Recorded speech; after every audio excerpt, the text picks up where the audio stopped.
Hello മക്കളെ, +1 കൊമേഴ്സിലെ optional പേപ്പറാണ് mathematics.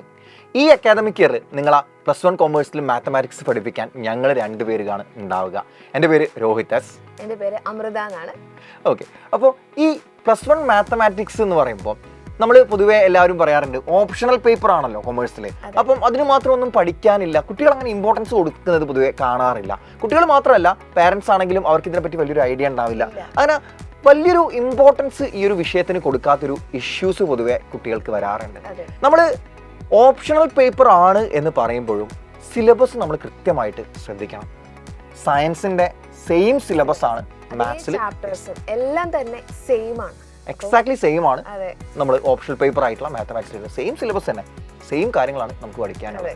അപ്പോൾ അതിൻ്റേതായിട്ടുള്ള ഡിഫിക്കൽട്ടീസും കാര്യങ്ങളൊക്കെ ഇവരെന്തായാലും അതിൽ എക്സ്പെക്ട് ചെയ്യണം എന്നുള്ളതാണ് ഫസ്റ്റ് പോയിന്റ് എന്ന് പറയുന്നത്.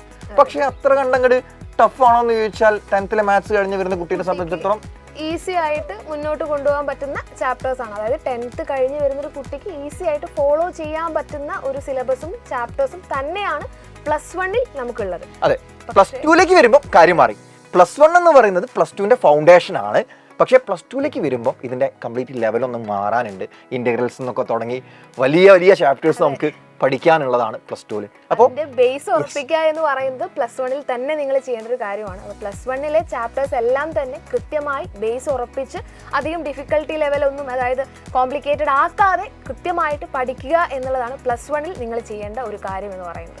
അത് അവിടെയാണ് പ്രശ്നം. കാരണം ഇവർ 10th കഴിഞ്ഞിട്ട് 10th ഭയങ്കര സ്ട്രെസ്ഫുൾ ആയിട്ട് പഠിച്ചിട്ട് +1 എത്തുന്ന സമയത്ത് എന്താ പറയുക, ഇനി ഒന്ന് റെസ്റ്റ് എടുക്കാം, കുറച്ചൊന്ന് വെറുതെ ഇരിക്കാം എന്നുള്ളൊരു മൈൻഡ് സെറ്റുമായിട്ട് വരുന്നവരായിരിക്കും പലരും. അപ്പോൾ അങ്ങനെയുള്ള കുട്ടികൾ നിങ്ങൾ ഒരിക്കലും മാത്തമാറ്റിക്സിൻ്റെ കാര്യത്തിൽ ഈ കാര്യം ചെയ്യാൻ പാടില്ല. കാരണം എന്താണെന്ന് വെച്ചാൽ നിങ്ങൾക്ക് +1 ഏറ്റവും കൂടുതൽ മിസ് പറഞ്ഞ പോലെ മാർക്ക് കിട്ടുക. +2 എത്തുന്ന സമയത്ത് ചാപ്റ്റേഴ്സ് അത്യാവശ്യം നല്ല ടഫാവും, ഒരുപാട് ടോപ്പിക്സ് നമുക്ക് പഠിക്കാൻ പറ്റും, സിലബസ് ഒന്നുകൂടെ വാസ്റ്റ് ആവുകയാണ്, അവിടെ മാർക്ക് കുറയാനാണ് സാധ്യത. അപ്പോൾ ആ കുറഞ്ഞത് നമുക്ക് ബാലൻസ് ആയിട്ട് കിട്ടണമെങ്കിൽ ഈ പറഞ്ഞ പോലെ +1 നമുക്ക് മികച്ച മാർക്ക് വേണം. ആൻഡ് അതോടൊപ്പം ഉള്ളൊരു വേറൊരു പ്രശ്നമാണ്, പല ടീച്ചേഴ്സും സ്കൂളുകളിൽ ഓപ്ഷണൽ പേപ്പർ ആയതുകൊണ്ട് തന്നെ അവർ എന്താ പറയുക ഡെപ്തിൽ കൺസെപ്റ്റ്സ് പഠിപ്പിക്കില്ല. അറിയാതെ നമ്മൾ എന്ത് ചെയ്യാണ്, മാത്സിന്റെ ഒരു പുറമോടി മാത്രം പഠിച്ചു പോയിട്ട് എനിക്ക് തോന്നുന്നു അതെ അതിന്റെ ഒരു ഉപരിതലത്തിലൂടെ മാത്രം അവർ പറഞ്ഞ് കൺസെപ്റ്റ്സ് പറഞ്ഞ് ക്വസ്റ്റ്യൻസ് ചെയ്ത് അങ്ങനെ പോകുന്ന ഒരു സിറ്റുവേഷൻ പൊതുവെ ഉണ്ടാവാറുണ്ട്. പക്ഷെ നമ്മൾ ഈ പറയുന്ന ഓപ്ഷണൽ പേപ്പർ ആയിട്ടുള്ള മാത്തമാറ്റിക്സിന്റെ, കൊമേഴ്സിലെ ഓപ്ഷണൽ പേപ്പർ ആയിട്ടുള്ള മാത്തമാറ്റിക്സിന്റെ പ്രീവിയസ് ഇയർ ക്വസ്റ്റ്യൻസ് ഡൗൺലോഡ് ചെയ്ത് നോക്കുകയാണെങ്കിൽ, ക്വസ്റ്റ്യൻ പേപ്പേഴ്സ് ഡൗൺലോഡ് ചെയ്ത് നോക്കുകയാണെങ്കിൽ സയൻസിൽ വരുന്ന ടൈപ്പ് ക്വസ്റ്റ്യൻസ് വരാറുണ്ട്.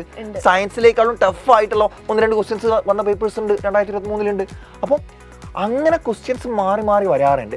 ജനറലി സയൻസിൻ്റെ അത്ര ടഫ് ആവാറില്ലെങ്കിലും അതിനോടൊപ്പം അല്ലെങ്കിൽ എന്താ പറയുക ആ ഒരു ലെവലിൽ വരാറുണ്ട്. ചില ഇയേഴ്സിൽ ക്വസ്റ്റ്യൻസ് നേരെ തിരിച്ചു വന്നിട്ടുണ്ട്. അതായത് സയൻസിൽ എളുപ്പമുള്ള ക്വസ്റ്റ്യനും ചില ചാപ്റ്റേഴ്സിന് സയൻസിൽ വന്നിട്ടുള്ള ക്വസ്റ്റ്യൻസ് എളുപ്പമായിരിക്കും, എന്നാൽ കൊമേഴ്സിൽ കുറച്ച് ടഫ് ആയിട്ടുള്ള ക്വസ്റ്റ്യൻസ് നമ്മളന്ന് ഡിസ്കസ് ചെയ്ത് അങ്ങനത്തെ ക്വസ്റ്റ്യൻസ് വരാറുണ്ട്. അപ്പോൾ നമ്മൾ ഒരിക്കലും ഇതിൻ്റെ എന്താ പറയുക ഒരു ഔട്ടർ ലെയർ മാത്രം പഠിച്ചു പോകുന്ന ഒരു സ്റ്റുഡൻ്റ് ആയിട്ട് മാറാൻ പാടില്ല. നമ്മൾ കൺസെപ്റ്റ്സ് ഇൻ ഡെപ്ത് തന്നെ കൃത്യമായിട്ട് പഠിക്കേണ്ടതുണ്ട്. അതിന് നിങ്ങൾ ഒന്നുകൊണ്ടും പേടിക്കേണ്ട, ഞങ്ങൾ രണ്ടുപേരും നിങ്ങളുടെ കൂടെ തന്നെ ഉണ്ടാവും. നിങ്ങളെ ഏറ്റവും മികച്ച രീതിയിൽ പഠിപ്പിച്ച് ഏറ്റവും മികച്ച മാർക്കിലേക്ക് എത്തിക്കാൻ ഞങ്ങൾ രണ്ടുപേരും നിങ്ങളെ കൂടെ തന്നെ ഈ അക്കാദമിക് മുഴുവനായിട്ടുണ്ടാകും. അപ്പോൾ ഡെയിലി ലൈവ് ക്ലാസ്സുകളിലൂടെയും റെക്കോർഡ് ക്ലാസ്സുകളിലൂടെയും എല്ലാം തന്നെ നിങ്ങൾക്ക് വേണ്ടത് എല്ലാ കാര്യങ്ങളും, നിങ്ങൾക്ക് സ്കൂൾ തലത്തിൽ പഠിക്കാൻ ആവശ്യമായ ക്വസ്റ്റ്യൻ പേപ്പർ ഡിസ്കഷൻ തുടങ്ങി എല്ലാ കാര്യങ്ങളും ഡീറ്റെയിൽഡ് ആയിട്ട് നിങ്ങളിലേക്ക് എത്തിക്കാനാണ് നമ്മുടെ യുവ ബാച്ച് എന്ന് പറയുന്നത്. സോ എല്ലാ മക്കളും കൃത്യമായിട്ട് യുവ ബാച്ചിൽ അഡ്മിഷൻ എടുക്കുക.